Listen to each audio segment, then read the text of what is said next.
AP EAMCET 2026లో మనకైతే college wise గా cut off rank అనేది రిలీజ్ చేయడం అయితే జరిగింది. 14 నుంచి 21 డేట్ వరకు అయితే సెకండ్ కౌన్సిలింగ్ కండక్ట్ చేస్తామనేసి మనకైతే చెప్పడం అయితే జరిగింది. కానీ అఫీషియల్ వెబ్సైట్ లో చూస్తే మనకైతే డేట్ ఇంకా రిలీజ్ చేయడం అయితే కాలేదు.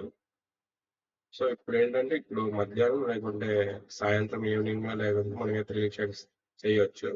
సో ఇప్పుడు సెకండ్ కౌన్సిలింగ్ కి ఎలా పెట్టుకోవాలి అంటే మనకి కాలేజ్ వైజ్ గా లిస్ట్ అనేది రావడం జరిగింది కదా.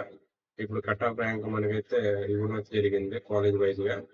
సో దీన్ని బట్టి మనం నెక్స్ట్ కౌన్సిలింగ్ కి అంటే ఫైనల్ ఫేజ్ కౌన్సిలింగ్ కి మనకైతే ఎలా పెట్టుకోవాలి అనేది చూద్దాం అనమాట. ఇప్పుడైతే నేను ర్యాండమ్ సెలెక్ట్ చేసుకుంటా. అంటే మీరు ఏ కాలేజీలో జాయిన్ అవుదాం అనుకుంటారో ఆ కాలేజీకి వెళ్ళి ఎన్ని సీట్లు వేకెన్సీ ఉన్నాయి, ఎన్ని సీట్లు ఫిల్ అయ్యాయి అనేది ఇప్పుడు తెలుసుకుందాం అనమాట. ఇప్పుడు నేను ర్యాండమ్ అయితే క్లిక్ చేస్తున్నా SRM AP university.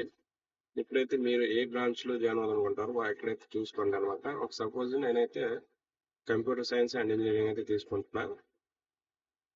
Get report click చేశాక మీరైతే ఈ విధంగా మనకైతే డిస్ప్లే చేయడం జరుగుతుంది అనమాట. ఇప్పుడైతే చూసుకోవచ్చు hall ticket number and rank card, A rank వాళ్ళకి సీట్ వచ్చింది అంటే అనేసి ఈ విధంగా అనమాట. అండ్ పేరు అండ్ క్యాండిడేట్ నేమ్, తర్వాత కాస్ట్ అంటే ఏ రీజన్ వాళ్ళకి ఏయు రీజన్ వాళ్ళు వచ్చిందా లేకుంటే ఎస్యు రీజన్ నుంచి వచ్చిందా లేకుంటే మనకైతే ఈ విధంగా కనిపించడం జరుగుతుంది. సీట్ కేటగిరీ అంటే మీకు క్యాండిడేట్ యొక్క కాస్ట్ అనమాట. సో ఇక్కడ మనకి ఫస్ట్ రౌండ్ కౌన్సిలింగ్ వచ్చిందా లేదా సెకండ్ రౌండ్ కౌన్సిలింగ్ వచ్చిందా మనకైతే ఈ విధంగా చూపించడం జరుగుతుంది. ఇప్పుడు ఏంటంటే మనకి ఎస్ఆర్ఎం ఏపీ యూనివర్సిటీలో కంప్యూటర్ సైన్స్ అండ్ ఇంజనీరింగ్ మనకైతే టోటల్ గా మొత్తం 439 సీట్లు అయితే ఫిల్ అయ్యాయి అనమాట.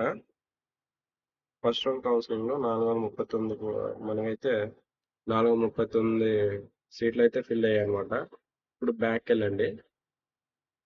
ఇప్పుడు బ్యాక్ వెళ్తే కనుక మీకైతే వ్యూ డీటెయిల్స్ అంటే మళ్ళీ క్లిక్ చేయండి అనమాట. ఇప్పుడు ఇన్స్టిట్యూట్ డీటెయిల్స్ అని ఇక్కడ డీటెయిల్స్ ఉంది కదా, అక్కడ క్లిక్ చేస్తే కనుక మీకైతే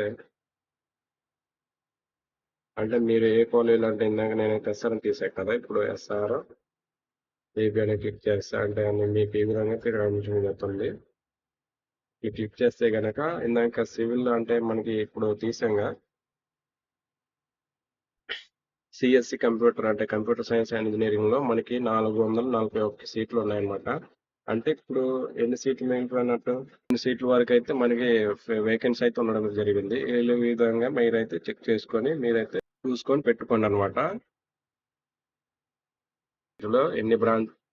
ఏ బ్రాంచ్ లో ఎన్ని సీట్లు ఉన్నాయి, తర్వాత వేకెన్సీస్ ఉన్నాయి ఇప్పుడు తెలుసుకుందాం అనమాట. ఫర్ ఎగ్జాంపుల్ నేను చెప్తున్నాను అనమాట. ఇక్కడైతే చూసుకోండి. ఇప్పుడు చూస్తే కనుక అండ్ మిషన్ లెర్నింగ్ లో ఈ కోర్సు గాను ఎన్ని సీట్లు ఫిల్ అయ్యాయి, ఎన్ని సీట్లు వేకెన్సీలు ఉన్నాయని ఇప్పుడు తెలుసుకుంది. ఇట్లా క్లిక్ చేశాక మీరైతే ఇలా చూసుకోవచ్చు అనమాట. ఇలా ఓపెన్ చేస్తే ఈ విధంగా కనిపించడం జరుగుతుంది. ఫస్ట్ ఫేజ్ కౌన్సిలింగ్ ఆదిత్య యూనివర్సిటీలో మనకైతే 460 సీట్లు అంటే ఆర్టిఫిషియల్ ఇంటెలిజెన్స్ మిషన్ లెర్నింగ్ లో 460 సీట్లు మనకైతే ఫిల్ అయ్యాయి అనమాట. బ్యాక్ వెళ్ళండి. బ్యాక్ వెళ్ళి వ్యూ డీటెయిల్స్ లో క్లిక్ చేస్తే కనుక ఇక్కడ అయితే ఇన్స్టిట్యూట్ డీటెయిల్స్ అంటే మళ్ళీ క్లిక్ చేస్తే మీరైతే ఇక్కడ చూసుకోవచ్చు. ఏది అంటే క్లిక్ చేశాక అంటే టోటల్ సీట్ వచ్చేసరికి 462 అయితే ఉండడం జరిగింది. ఇప్పుడు ఏంటంటే 460 సీట్లు ఫిల్ అయ్యాయి కాబట్టి మీకైతే 2 సీట్లు అయితే వేకెన్సీస్ అయితే ఉండడం జరిగింది అనమాట ఈ కోర్సు గాను. ఈ విధంగా అయితే చూసుకొని మీరైతే కేర్ఫుల్ గా అంటే సెకండ్ ఫేజ్ కౌన్సిలింగ్ లో ఏ కాలేజీలో ఎన్ని సీట్లు అయితే అంటే ఫస్ట్ ఫేజ్ కౌన్సిలింగ్ లో వేకెన్సీస్ ఎన్ని ఉన్నాయి, తర్వాత కట్ ఆఫ్ అండ్ వేకెన్సీ బట్టి మీరైతే పెట్టుకోండి. సెకండ్ కౌన్సిలింగ్ లో మీరైతే మంచిగా పెట్టుకుంటారని ఆశిస్తున్నా.